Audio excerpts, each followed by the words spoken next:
Bonsoir à tous.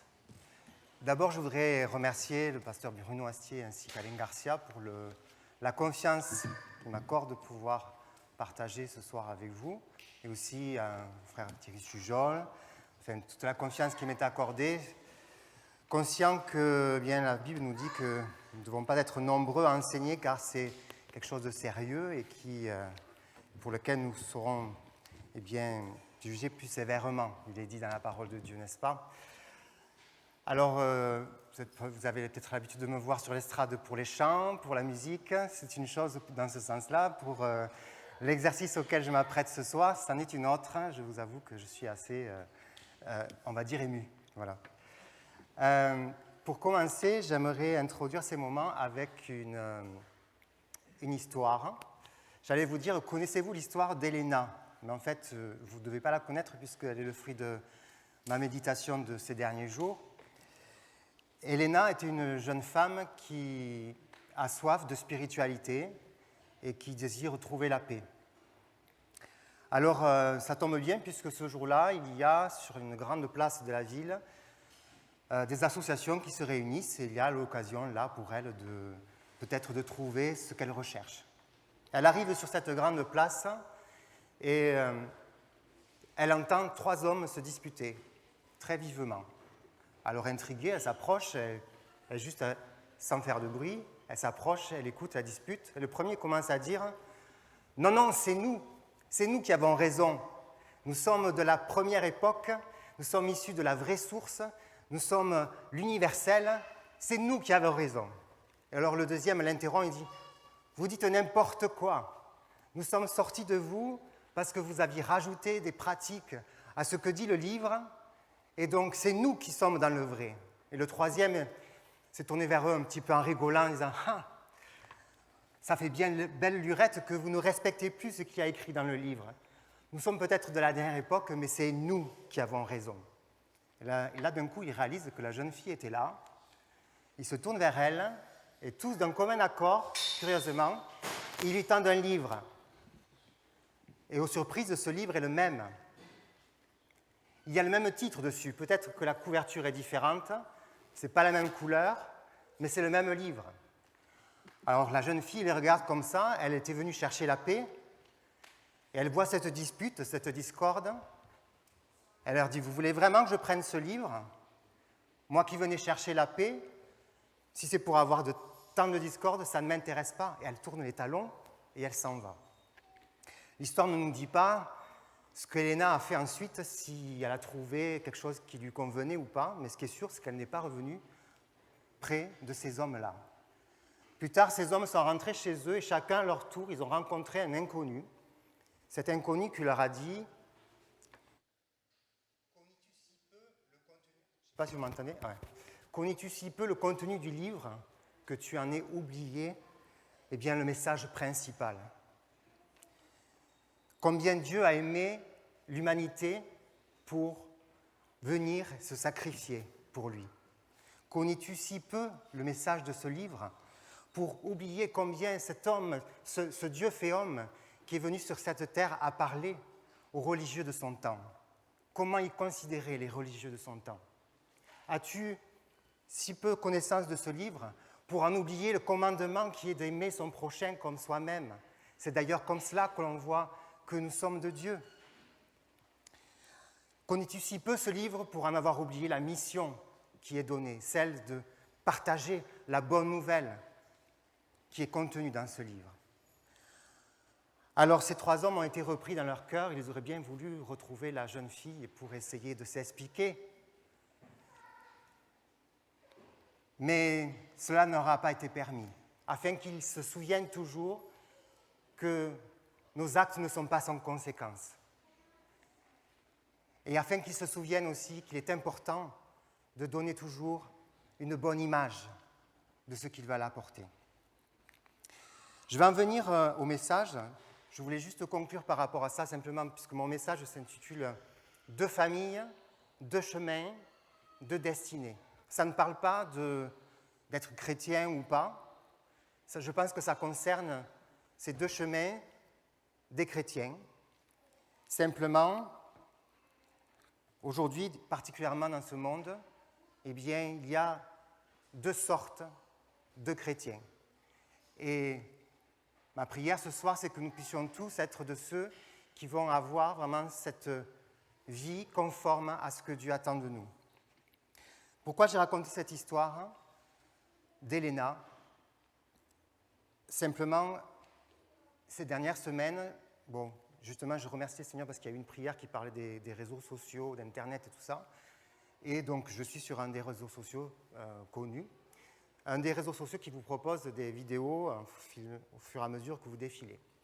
Et il se trouve que, la plupart des vidéos que je vois sont des vidéos chrétiennes. Mais je peux vous dire que cette semaine encore, j'en ai pleuré de voir ce qui s'y passe. Parce que j'ai constaté plus de guerres, de clochers sur la place publique que de propagation du véritable message que Dieu nous invite. Alors c'est pour ça que je voulais vraiment introduire ce message par cela, comme quoi notre comportement est vu aux yeux de tous. C'est vrai que c'est important ce que nous prenons garde d'écouter, mais c'est aussi important de prendre garde à ce que nous répandons, ce que nous disons et comment nous le disons. Alors j'en viens maintenant au message. C'est un message que l'on connaît puisque c'est une histoire que l'on a entendue bien des fois, mais personnellement je ne l'avais pas vraiment vue sous cet angle-là jusqu'au moment où je l'ai préparé. Ce message, c'est en partie l'histoire de Anne. Vous connaissez Anne, qui était stérile, qui ne pouvait pas avoir d'enfant, et qui a été bénie parce qu'elle s'est confiée en Dieu, et Dieu a répondu, a fini par lui donner ce fils qu'elle voulait tant. Et là, je peux vous inviter à lire simplement ces premiers versets de 1 Samuel, chapitre 1, versets 1 à 3, où il y a là comme un tableau qui nous est dressé, quelque chose que je n'avais pas remarqué jusque-là. Il est dit, il y avait un homme de Ramathaïm, Tsophim, de la montagne d'Éphraïm, nommé Elkana, fils de Jéroam, fils d'Élihu, fils de Tohu, fils de Tsuf, Éphratien. Il avait deux femmes, dont l'une s'appelait Anne et l'autre Pénina. Pénina avait des enfants, mais Anne n'en avait pas. Chaque année, cet homme montait de sa ville à Silo pour se prosterner devant l'Éternel des armées et pour lui offrir des sacrifices. Là se trouvaient les deux fils d'Élie, Ophni et Phiné, sacrificateurs de l'Éternel. Et là, pour moi, c'est comme si, vous savez, des fois, on voit des œuvres de peintres dans les musées, etc., comme si on me peignait un petit peu ce tableau-là. On voit Anne avec sa famille qui monte à Silo pour se prosterner, pour adorer. Et il y a là aussi Ophni et Phiné qui sont sur ce même tableau. Et avant peut-être d'éclaircir un petit peu ce qu'il y a sur ce tableau, on va continuer pour voir un petit peu plus dans le contexte. Donc il est bon de rappeler quand même que, du côté d'Elkana et sa famille, Elkana donc est un homme qui a deux femmes, comme nous l'avons lu, l'une qui est féconde, Pénina, l'autre qui est stérile, Anne. Pénina qui s'en prend à l'autre, à Anne, profitant certainement de sa stérilité. Peut-être est-ce que lié au fait qu'il est dit qu'Elkana préférait Anne. Peut-être que cela a créé justement des tensions. Mais en tout cas, Anne est malheureuse de sa stérilité, au point qu'elle étale sa souffrance là, à ce moment-là. Et ce qui est caractéristique, c'est que Élie, le sacrificateur, va la voir. Et au premier abord, il va sous-entendre qu'elle est ivre, que c'est l'expression de la débauche. Ça, c'est important de le noter, on y reviendra après. Mais Dieu, en tout cas, va entendre la souffrance d'Anne et va lui donner le fils qu'elle attendait tant. N'oublions pas que Anne a fait cette promesse, si elle avait un fils, de le donner pour le service de Dieu dans le temple. De l'autre côté, nous avons l'autre famille, la famille d'Élie et ses 2 fils, Ophni et Phiné. Lorsqu'on a lu les premiers versets, on voit qu'ils étaient sacrificateurs de l'Éternel. Ils ont donc un rôle important, ces 2 fils. Ils ont des responsabilités dans le temple. Ils ont une position devant le peuple de Dieu. Et qu'est-ce que l'on lit? Donc là, on va faire une lecture un petit peu plus longue. Dans 1 Samuel chapitre 2, d'abord dans les versets 12 à 17, puis ensuite dans les versets 22 à 36. 1 Samuel chapitre 2, versets 12 à 17 et 22 à 36. Les fils d'Élie étaient des hommes pervers. Ils ne connaissaient point l'Éternel. Et voici quelle était la manière d'agir de ces sacrificateurs à l'égard du peuple. Lorsque quelqu'un offrait un sacrifice, le serviteur du sacrificateur arrivait au moment où l'on faisait cuire la chair, tenant à la main une fourchette à 3 dents. Il piquait dans la chaudière, dans le chaudron, dans la marmite ou dans le pot, et tout ce que la fourchette amenait, le sacrificateur le prenait pour lui. C'est ainsi qu'ils agissaient à l'égard de tous ceux d'Israël qui venaient là à Silo. Même avant qu'on fît brûler la graisse, le serviteur du sacrificateur arrivait et disait à celui qui offrait le sacrifice : « Donne pour le sacrificateur de la chair à rôtir. Il ne recevra de toi point de chair cuite. C'est de la chair crue qu'il veut. » Et si l'homme lui disait : « Quand on aura brûlé la graisse, tu prendras ce qui te plaira », le serviteur répondait : « Non, tu donneras maintenant, sinon je prends de force. » Ces jeunes gens se rendaient coupables devant l'Éternel d'un très grand péché parce qu'ils méprisaient les offrandes de l'Éternel. Si on saute un petit peu plus loin au verset 22, Élie était fort âgé et il apprit comment ses fils agissaient à l'égard de tout Israël. Il apprit aussi qu'il couchait avec les femmes qui s'assemblaient à l'entrée de la tente d'assignation. Il leur dit : « Pourquoi faites-vous de telles choses ? Car j'apprends de tout le peuple vos mauvaises actions. Non, mes enfants, ce que j'entends dire n'est pas bon. Vous faites pécher le peuple de l'Éternel. Si un homme pêche contre un autre homme, Dieu le jugera. Mais s'il pêche contre l'Éternel, qui intercédera pour lui ? Et ils n'écoutèrent point la voix de leur père, car l'Éternel voulait les faire mourir. Le jeune Samuel continuait à grandir, et il était agréable à l'Éternel et aux hommes. Un homme de Dieu vint auprès d'Élie et lui dit : « Ainsi parle l'Éternel. Ne me suis-je pas révélé à la maison de ton père lorsqu'ils étaient en Égypte dans la maison de Pharaon ?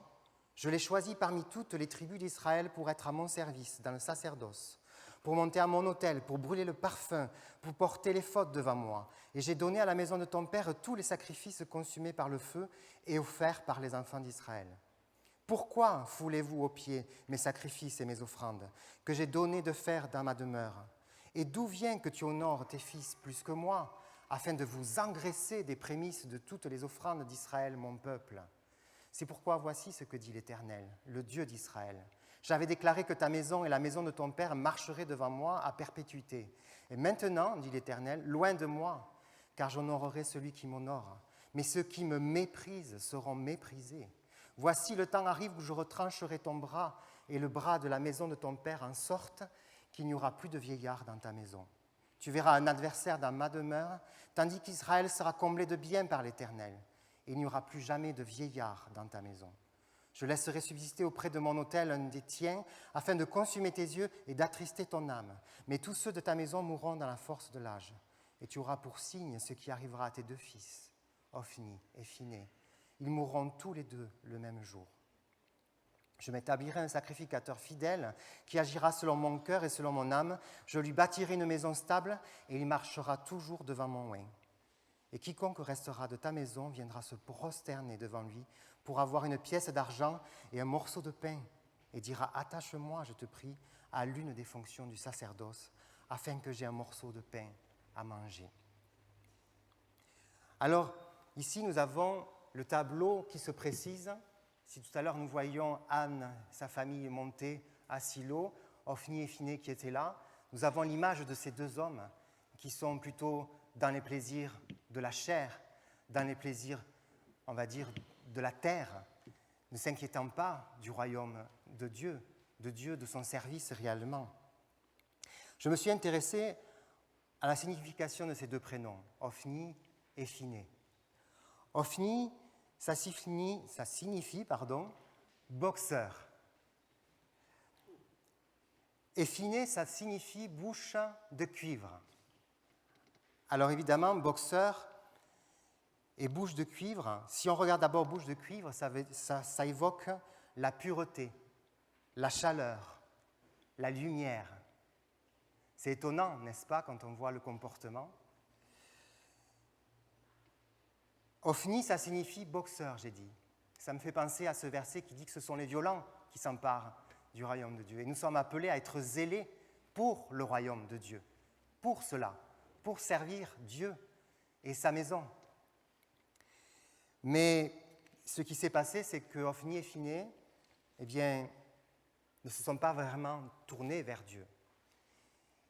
Et il y a malheureusement une réalité que l'on voit souvent autour de nous lorsqu'une personne est censée honorer Dieu mais qu'elle ne le fait pas.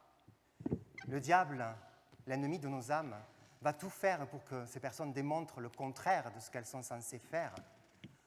Ophni, qui était censé être ce violent, ce zélé pour le service de Dieu, pour son royaume, il va être un homme violent dans la chair, en forçant, comme on l'a vu tout à l'heure dans les versets.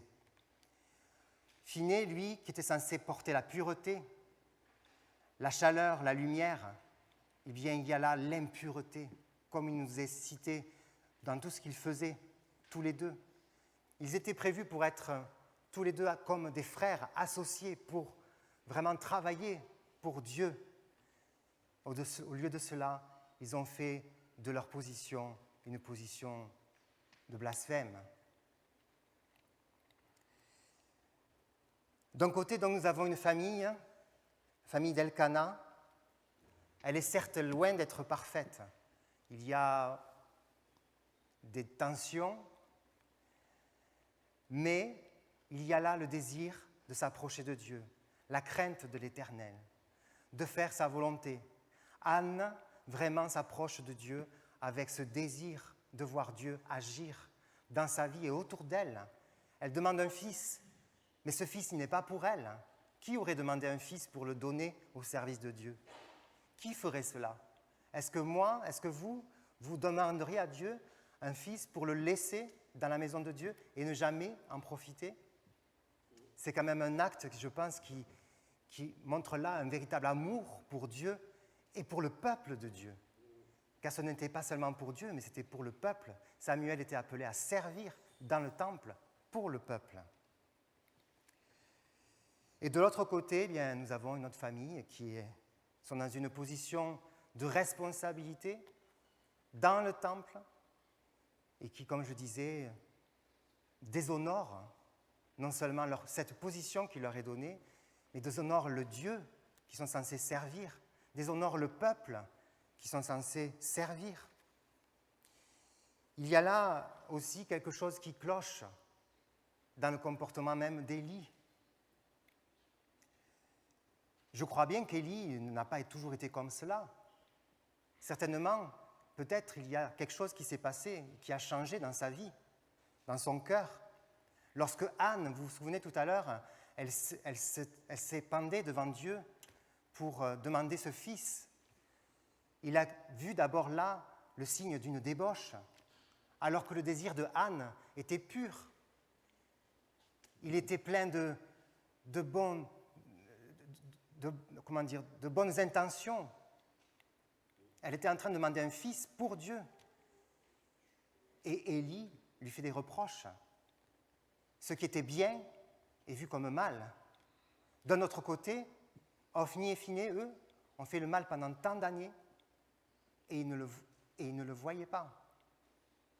Comme si ça n'était pas le mal. Il a fallu qu'on lui ouvre les yeux à force de répéter, pour que vraiment il puisse mettre le doigt là-dessus. Il y avait manifestement pas seulement un problème de vue physique chez Élie, mais un problème de vue spirituelle, où il ne discernait pas réellement le bien et le mal. Alors, Dans tout cela, et au-dessus de tout cela, il y a Dieu, avec un plan. Dieu savait, il voyait, il entendait, il veillait. On connaît ce Dieu qui, dès la création, on voit qu'il a un plan. Il a mis la lumière là où il y avait les ténèbres. Il a créé la vie là où il n'y avait que la mort. Il a créé la diversité avec les oiseaux, les poissons dans la mer, les créatures sur la terre. Il a ensuite, au final, créé l'homme. Il n'a pas créé l'homme avant de mettre de l'ordre sur la terre. Il a un plan bien précis, notre Dieu. Il poursuit des étapes, étape par étape. Il sait ce qu'il fait. Et là, Dieu avait un plan. Assurément, Dieu a été profondément déçu par l'attitude de Hophni et Phinées. Mais il avait un plan. Et c'est merveilleux de penser que Anne, finalement, dans toute sa démarche, alors qu'elle était stérile, humainement, ce n'était pas possible, sa démarche a servi le plan de Dieu.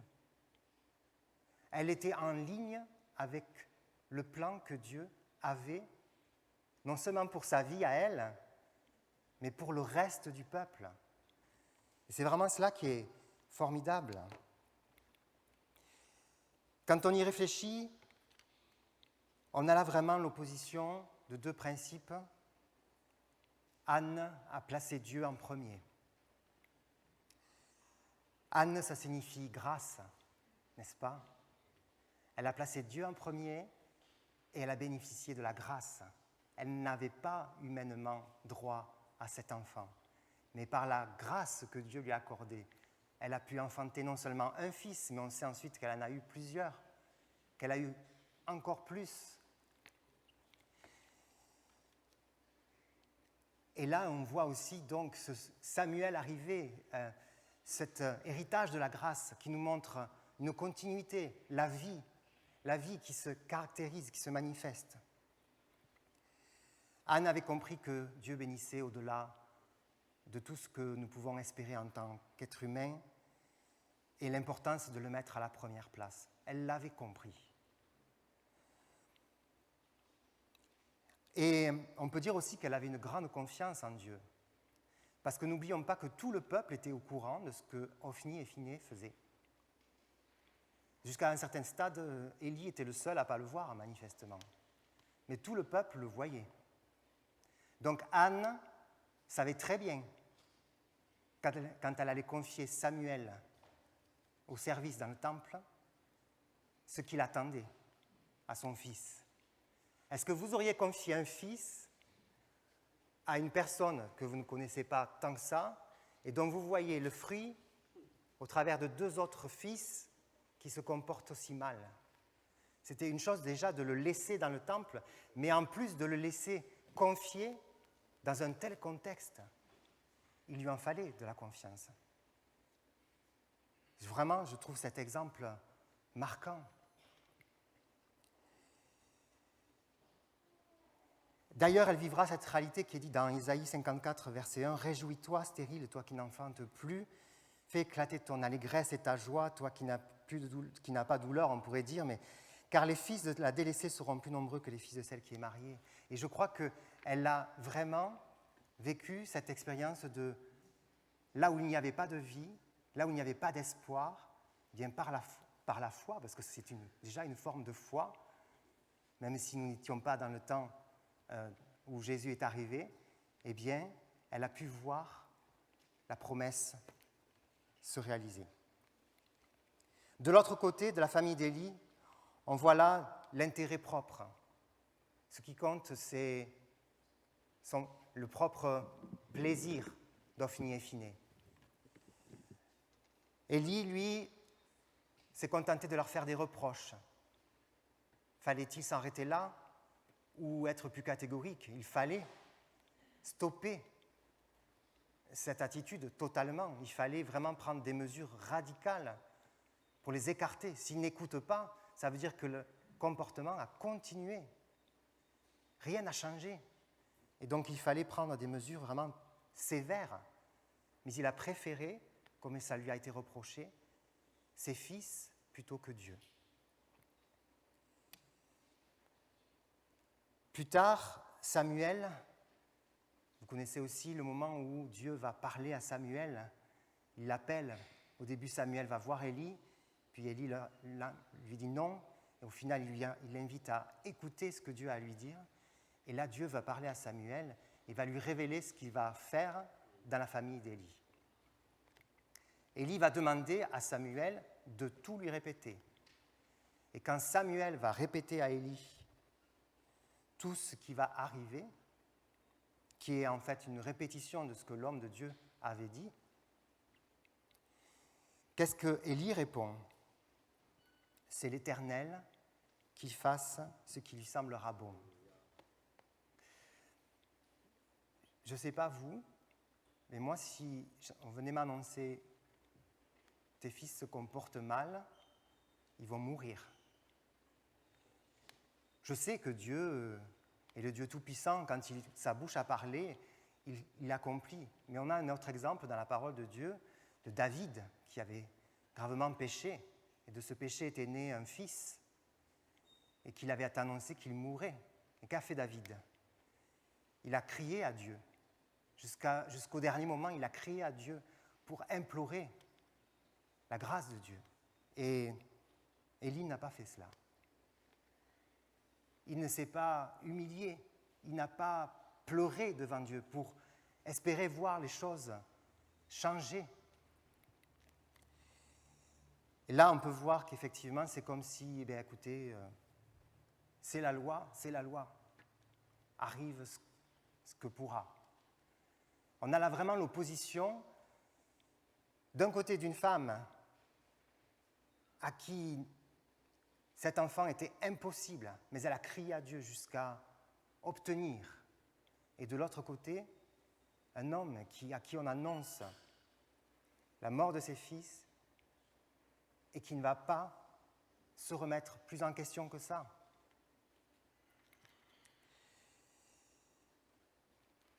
On voit là deux choses. Anne avait une véritable attitude de cœur. Au fond de son cœur, il y avait vraiment ce désir de servir Dieu, de faire ce qui est agréable à Dieu et de rentrer dans son plan. Dans la famille d'Élie, c'était plutôt, on est là dans le temple, il y a les rites, il y a les choses à accomplir, mais on voit que ça ne sert à rien. Ça ne les a pas sauvés de leur situation. Ils ne respectaient ni les offrandes, nous est dit, ni les ordonnances de Dieu. Leur comportement était vraiment en horreur. Alors, tout ça me fait penser à nos responsabilités. On peut voir là que l'attitude de Anne a permis que le plan de Dieu s'accomplisse. Samuel est arrivé, on le sait, il a accompli de grandes choses selon Dieu pour le peuple. Son attitude a amené une grande bénédiction dans sa famille. Élie et ses fils, par leur attitude, il n'y a pas eu qu'eux qui ont subi les conséquences. Quand on voit un petit peu plus loin, lorsque, ils sont effectivement morts le même jour, Ophni et Phiné meurent le même jour lors d'une bataille. Élie, lui, à l'annonce de cette mort, meurt aussi. Et la femme de Phiné, lorsqu'il lui est annoncé que son mari est mort, alors qu'elle était en train d'accoucher, elle meurt également en couche. Nos actes, ce que nous faisons de ce que Dieu nous confie, ne sont pas sans conséquences, non seulement pour nous, mais pour ceux qui nous entourent. C'est un peu comme un château de cartes. Tant qu'il n'y avait pas de problème avant que la bataille arrive, Eh bien, le peuple s'est accommodé de cette situation, il se plaignait, il gémissait, mais le jour où la difficulté est arrivée, tout s'est effondré. Rien n'a tenu. Le peuple de Dieu lui-même, à ce moment-là, à cette époque, eh bien, gémissait, c'est tout ce qu'il faisait. Pourtant, il voyait là, effectivement, le mauvais comportement. Peut-être qu'il était nécessaire de faire plus que de gémir. Et il n'avait pas vraiment le cadre. Donc, quand il a fallu aller se battre, ils ont pris l'arche comme un talisman, comme un objet de superstition. Ils étaient eux-mêmes, excusez-moi l'expression, à côté de la plaque. Et la terrible conséquence pour le peuple a été que 30 000 personnes sont mortes à ce moment-là. On ne peut pas s'empêcher de voir là encore la responsabilité d'Élie et de sa famille dans tout cela. Ça nous fait penser que vraiment, qui que nous soyons, quelle que soit notre position dans l'Église, il n'est pas question de parler là des pasteurs, des responsables seulement, mais nous avons tous un rôle à jouer dans ce monde, dans nos familles, dans notre foyer. Et notre attitude, nous le voyons là ce soir, peut avoir des conséquences merveilleuses comme extrêmement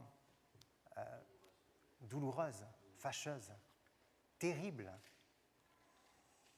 Alors il ne s'agit pas de recevoir ce message rempli de peur. Oh là là, si je fais mal. Parce que la peur, si vous savez, si vous observez, si autour de vous la peur nous immobilise. La peur nous empêche d'avancer. La peur nous empêche d'agir, voire même elle nous pousse à fuir nos responsabilités, fuir ce que Dieu nous demande de faire. Donc ce n'est pas la peur qui doit nous animer, car Dieu est un Dieu d'amour et un Dieu qui est prêt à nous assister dans cette mission, et je dirais même à l'accomplir en nous. La Bible nous dit que sans son esprit, nous ne pouvons rien faire. Ce qui veut bien dire que ce que nous avons à faire, c'est de nous tenir devant le Seigneur, à lire sa parole, à chercher sa face. Alors, c'est vrai que nous vivons des temps particuliers. Comme je disais tout à l'heure, aujourd'hui, il y a tellement de facilité à avoir des informations de tout ordre par Internet, sur les réseaux sociaux. Et c'est là où vraiment je dois insister sur le fait que tous et chacun, nous avons une responsabilité. Parce que je vais être très honnête. Je ne sais pas si je l'ai dit en début de message, mais cette semaine encore, j'en ai pleuré sur ce que j'ai vu sur les réseaux sociaux, de la part de chrétiens et de chrétiens évangéliques. Alors, je ne cible personne dans cette salle, parce que je ne crois pas que ce soit le cas, mais répondre à des responsables d'autres confessions de foi avec des insultes, j'ai été profondément choqué. Pour moi, c'était un contre-témoignage. C'est quelque chose qui offense Dieu, de nous parler de la sorte. Et vraiment, pour moi, alors du coup, depuis quelques jours, je ne cesse d'aller sur certains posts et de dire « S'il vous plaît, réalisons ce que nous disons. » Tout le monde voit. Parce que ces posts-là ne sont pas réservés aux chrétiens. Tout le monde voit.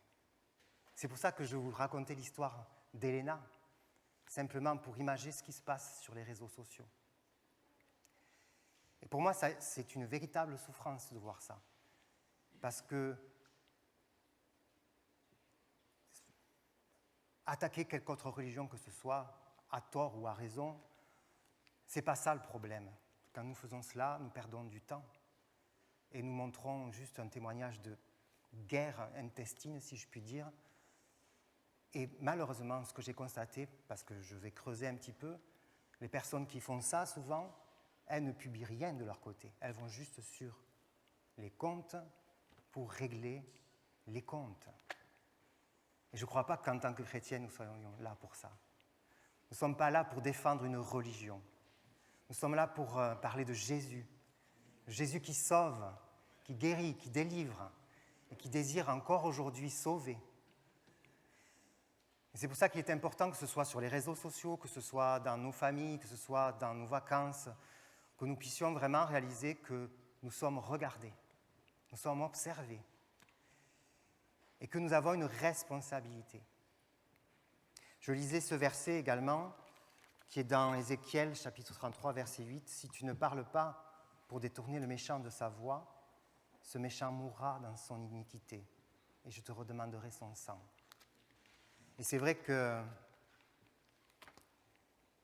c'est déjà pas toujours facile de parler autour de nous des choses de Dieu, mais si en plus, lorsque nous parlons, c'est pour parler de religion et nous battre et scandaliser ceux qui veulent s'approcher de Dieu, alors c'est sûr qu'il y a du travail. Je voulais juste laisser ça sur votre cœur, simplement déjà pour réaliser notre responsabilité, mais aussi comme un fardeau, de prier pour ce qui se fait sur les réseaux sociaux. Nous ne sommes pas habitués à ça. C'est une génération nouvelle. Il se passe des choses qui ne se passaient pas il y a 30 ans. Moi, quand je suis venu au Seigneur, les réseaux sociaux, ça n'existait pas. On allait dans la rue et on parlait de Dieu, tout simplement. Aujourd'hui, tout le monde a accès pour parler de Dieu sur les réseaux sociaux. Mais il nous faut veiller à ne pas laisser faire n'importe quoi. Je vous invite simplement à vous recueillir quelques instants, que nous puissions non seulement prier pour que Dieu nous garde d'avoir la bonne attitude, mais aussi prier pour que nous puissions, en voyant au sens large les chrétiens et les chrétiens évangéliques, avoir vraiment la bonne attitude, savoir tendre l'autre joue. Moi-même, le premier, j'ai vu des vidéos qui m'auraient poussé à réagir. Mais parfois, il faut savoir simplement peut-être poster un message avec un verset qui ne va pas cibler les personnes, mais qui va redresser. Seigneur notre Dieu, nous voulons te remercier, Seigneur, encore une fois pour ce privilège que nous avons de t'avoir rencontré, toi le seul vrai Dieu. Je te remercie, Seigneur, pour le témoignage dont j'ai bénéficié dans ma famille, auprès des chrétiens, lorsque j'ai grandi, qui m'ont permis d'avoir ce désir de m'approcher de toi. Je te remercie, Seigneur, pour mon Église, parce qu'elle est ce lieu où nous pouvons trouver la communion fraternelle et aussi un abri au milieu de la difficulté, de pouvoir être encouragés les uns par les autres, écouter ta parole, ta si bonne parole qui nous fait tant de bien. Nous te prions, Seigneur, de vraiment, être celui qui nous guide chaque jour par ton esprit dans nos rencontres, dans nos échanges, afin de nous axer sur l'essentiel, le message de ta parole, le message de cette bonne nouvelle, le salut, en ton nom, par ton sacrifice à la croix, toi qui as versé ton sang, ce sacrifice qui a coûté si cher. Nous ne voulons pas le mépriser, le négliger par un comportement qui te déshonorerait, Seigneur. Garde notre bouche, garde notre langue, Seigneur, afin de vraiment propager la bonne parole, les bonnes paroles. Nous savons que sans ton esprit, cela est impossible. Alors nous crions à toi afin de nous remplir. Nous avons besoin de ton esprit, Seigneur. À toi soit toute la gloire, Jésus. Merci, notre Dieu. Amen.